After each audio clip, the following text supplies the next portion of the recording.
buenos días. Muchas gracias por participar en el programa Mujer y Niña en la Ciencia que organiza la Consejería de Economía, Conocimiento y Empleo del Gobierno de Canarias a través de la Agencia Canaria de Investigación, Innovación y Sociedad de la Información, lo que nosotras llamamos ACSISI, para conmemorar y dar difusión al Día Internacional de la Mujer y la Niña en la Ciencia, que se celebra cada año el 11 de febrero. Hoy tenemos el placer de contar con María Teresa Cáceres Lorenzo, catedrática de Lengua Española. Es la persona que tenemos arriba, que a ella sí la pueden ver. Bienvenida, María Teresa. Bueno, si no se te oye todavía, si quieres tú puedes activar el micro, María Teresa, no hay ningún problema. Hola, buenos días a todos. Vale, voy a permitirme el lujo, María Teresa, de presentar y contar un poquito de tu vida. Luego nos contarás tú un poquito más qué es lo que haces y cómo has llegado a esta profesión tan interesante. Entonces, bueno, pues ella se llama María Teresa Cáceres Lorenzo, es profesora e investigadora del Instituto Universitario de Análisis y Aplicaciones Textuales, IATEX es la abreviación, de la Universidad de Las Palmas de Gran Canaria. Campos de investigación en los que interviene historia del léxico canario-americano y lingüística aplicada a la enseñanza de un idioma. Un breve currículum de María Teresa es que es profesora e investigadora del Instituto Universitario, como ya comentaba anteriormente, y sus investigaciones están relacionadas con dos cuestiones: cómo se formó el léxico canario-americano desde el siglo XV hasta la actualidad y cómo mejorar el proceso de enseñanza-aprendizaje de un idioma. En la actualidad es catedrática de la Universidad en Lengua Española y responsable de distintos proyectos que dan respuesta a las preguntas anteriores. Además, está trabajando en la creación de un blog que verá la luz este mes, parece ser, en el mes de febrero, no sé si ahora nos cuenta si ya dio a luz o no, que se llama Actilengua, pescando recursos en la red para profesionales. Decir a los centros educativos que yo voy a poner ahora todas las referencias que Teresa nos ha facilitado para que también puedan tener acceso, y María Teresa, si en un momento dado valora también, pues pondrá las diferentes reseñas del material que vamos a trabajar hoy. Así que, sin más dilación, María Teresa, te doy la palabra. Muchas gracias. Bueno, como ya me han hecho la presentación, perdón que estoy compartiendo la pantalla y he hecho un mal movimiento. Espera que tengo que darle a este botón. Vale, muy bien, perfecto. Y ahora ya estoy. Creo que ahora ya se ve, ¿verdad? De manera idónea se ve. Sí, se ve perfectamente. Bien, perfecto.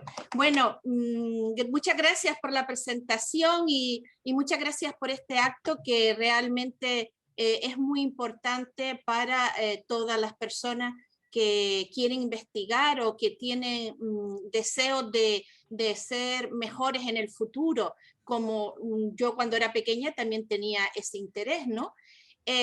Yo voy a hablar sobre cuestiones relacionadas con cómo investigar en lengua española y humanidades en general. Yo soy investigadora en el área de humanidades. Con mucha frecuencia se dice que la investigación está en el área de la ciencia. Eso no es cierto. Hay una especie de prejuicio porque realmente en las humanidades también se investiga. En esta diapositiva aparece la definición del Diccionario de la Lengua Española, que está en abierto y que ustedes pueden después en clase o en casa consultar y vean qué significa investigar: realizar actividades intelectuales y experimentales de modo sistemático con el propósito de aumentar los conocimientos sobre una determinada materia. Desde ese punto de vista, en humanidades somos científicas y somos investigadoras. Es muy importante entender eso porque hay muchas niñas, muchos niños que que les gusta mucho el idioma, que les gustan las cuestiones asociadas a la cultura y piensan que eso no es ser científico. Todo lo contrario. Todas las profesiones responden a necesidades sociales. En nuestro caso, nosotros en humanidades, como he dicho, intentamos responder a necesidades de la sociedad y para darle solución a esas necesidades utilizamos los pasos del método científico. Esta manera de trabajar nos convierte en científicas en el área de humanidades. Ustedes saben que lo han visto en las asignaturas, más de una asignatura, ¿cuál es el método científico? El método científico tiene diferentes pasos. El paso de la observación, se detecta un problema, el paso del marco teórico, hay un planteamiento, se establece un objetivo, una hipótesis, al mismo tiempo que se establece el diseño de una investigación, hay unos resultados que se aplican y hay una reflexión y mejora. Este método científico lo utilizamos en humanidades y en mi caso concreto lo utilizo en estas dos facetas que aquí aparecen, con el punto A y el punto B. El punto A dice, investigo, yo y otras compañeras, investigamos cómo mejorar profesionalmente. Punto B, investigamos para conocer realidades culturales. El primer punto, que es el de investigar cómo mejorar profesionalmente, ¿cuáles son los campos de acción de nuestra investigación? Primero, el mercado editorial, bien en libros, en periódicos, en revistas, como correctores, como creadores de texto, etc. En español para extranjeros, que tenemos en este momento muchísimo trabajo, porque nuestra sociedad es una sociedad plurilingüe y pluricultural, es el futuro, caminamos a eso, y en la enseñanza del español para extranjeros es sumamente importante. Otro aspecto, quizás el más clásico, es el de la docencia. Nosotros somos docentes de lengua española u otras asignaturas y tenemos que mejorar esa docencia. Y luego están surgiendo nuevas profesiones, como asesoramiento en empresa, ser community manager, es decir, establecer, hacer una asesoría o liderar todo lo que esté relacionado con las redes sociales. Esto también forma parte de la investigación en humanidades. Otro aspecto, la otra faceta que dijimos, es investigamos para conocer e informar realidades culturales. Es muy importante este tipo de investigación porque nos ayuda a entender primero a los otros, nos ayuda a ser más completo. El español en sí mismo, la lengua española, tiene un gran número de variedades lingüísticas. Esas variedades lingüísticas, diríamos, son distintas entre sí, se manifiestan sobre todo en el vocabulario, aunque también en la gramática se ven evidencias de esta variedad lingüística. Nosotros investigamos ese vocabulario, ahora pondré un ejemplo a continuación, y diríamos, damos a conocer e informamos.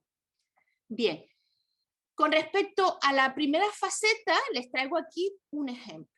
Se trata de la faceta que decíamos de mejora profesional. Se trata de la publicación y de una investigación realizada con la creación de un taller de escritura para enseñar español a sinohablantes. Sinohablantes son la comunidad china que se encontraba en Las Palmas y que teníamos que enseñarles a hablar español. Para que vean cómo hemos seguido el método científico, he copiado la ficha de los pasos del método científico y aquí tienen una especificación.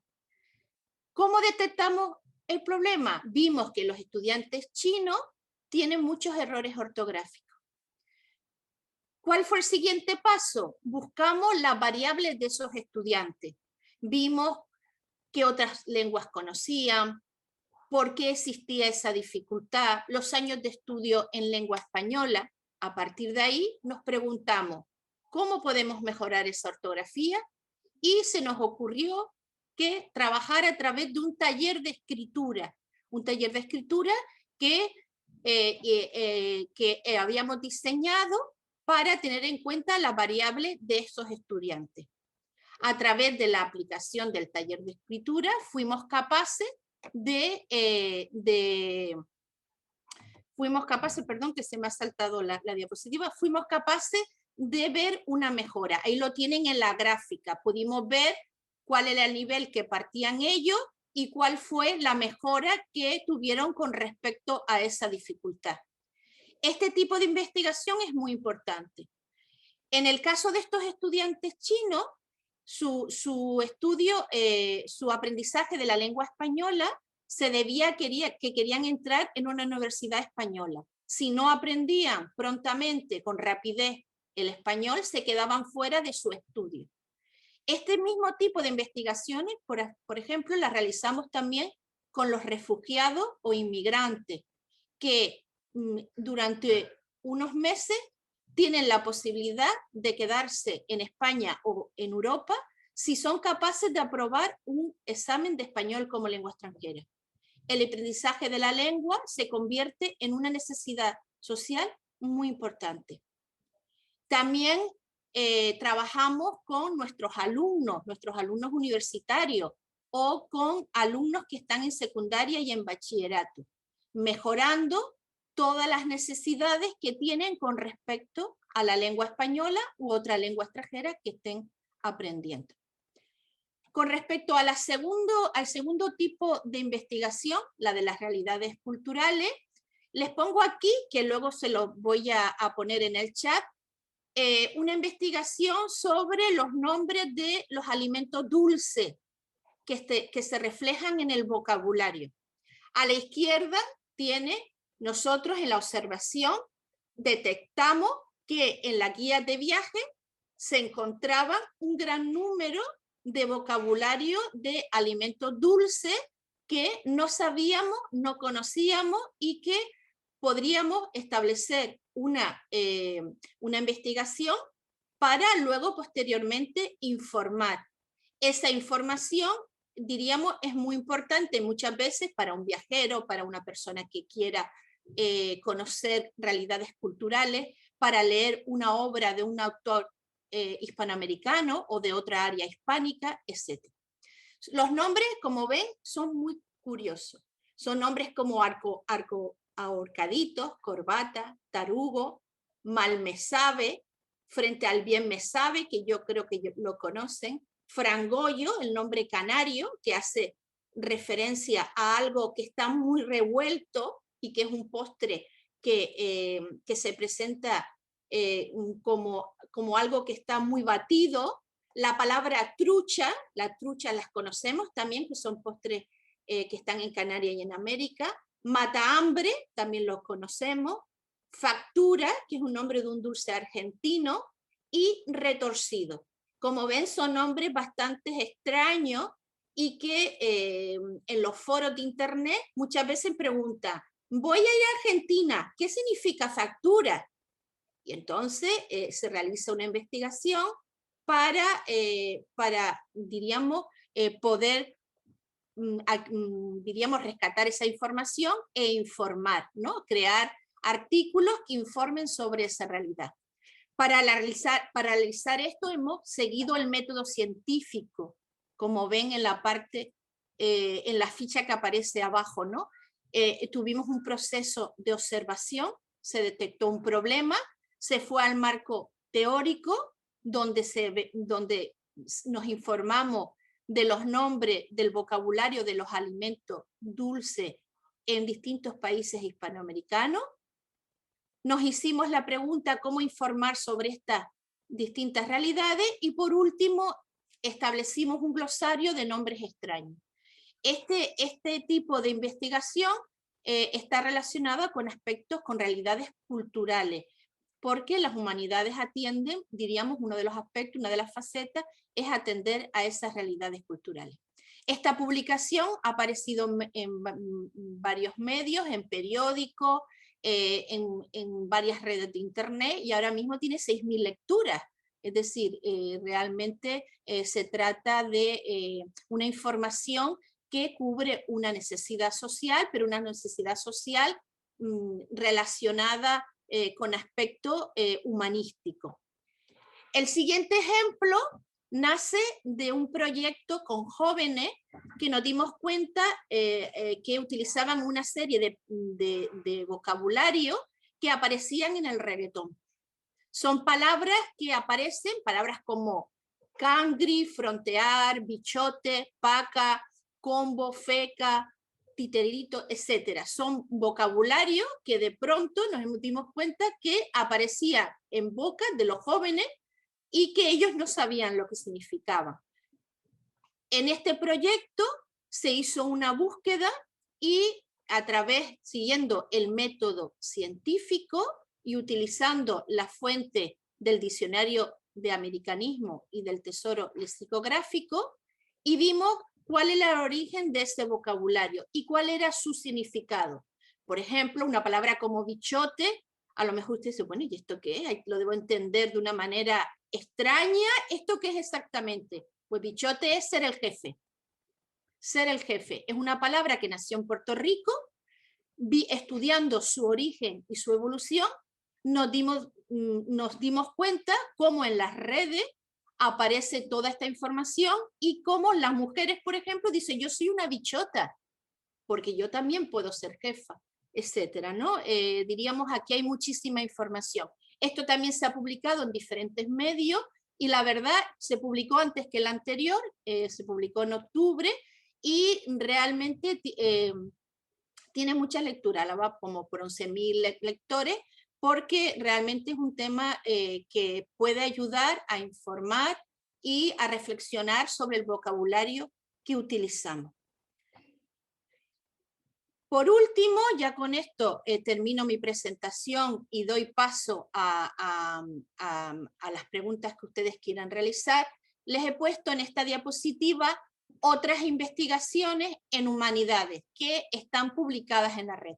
Hay una fuente, hay una revista que se llama The Conversation, que aparece en la parte izquierda, y que pueden encontrar muchos ejemplos para trabajar en el aula o para leer de manera reflexiva, y que están ligadas a investigaciones que se realizan en humanidades. Por ejemplo, aquí tenemos en la parte superior por qué usan los jóvenes tantos anglicismos en las redes sociales. Hay una serie de investigaciones que se están realizando para detectar esos anglicismos y luego posteriormente comprobar cuál es el nivel de aceptabilidad, si están bien, porque algunos sí que están aceptados por la Real Academia, etcétera. O aquí aparece otro, cómo entender el léxico de la pandemia, y está bien informado, para trabajar sobre el léxico científico y conocer, ser capaz de seguir las noticias que en este momento, por ejemplo, nos está llegando a través de los medios de comunicación. Muy parecido a este es Palabras y Palabras que nos ha traído el coronavirus. Y por último, les he puesto aquí uno relacionado con historia. Leonor de Aquitania, Leyenda y Realidad. ¿Era posible ser feminista en el medievo? Son unos ejemplos, hay otras muchas investigaciones. Son muy importantes las investigaciones en humanidades porque las ciencias no podrían existir sin la capacidad de analizar y de utilizar la lengua. Es imposible. Y en este momento hay muchísimos proyectos demandados como necesidades sociales que están buscando nuevos investigadores e investigadoras para que tomen el relevo y creen otros proyectos en esta temática de humanidad. Por mi parte, termino mi exposición y quedo a la espera de las preguntas que ustedes me realicen. Vale, pues muchas gracias, María Teresa, por tu ponencia y tu colaboración con esta iniciativa.